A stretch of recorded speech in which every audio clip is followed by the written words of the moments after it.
Hey guys, this is High Tech Talk, and in this video, I will show you how to hide your blue tick in WhatsApp messages.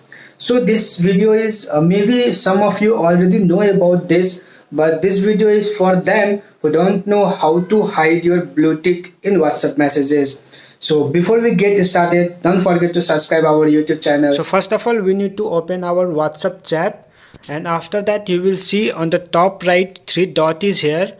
You need to select the option as setting. So once you will select this, you need to select the option as account. So after this, the first option you will see as a privacy.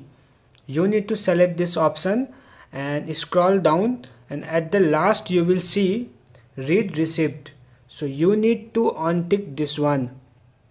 So after doing this, the blue tick will be hidden from everyone. So thanks for watching this video, and if you like this video, please like, share, and don't forget to subscribe our YouTube channel.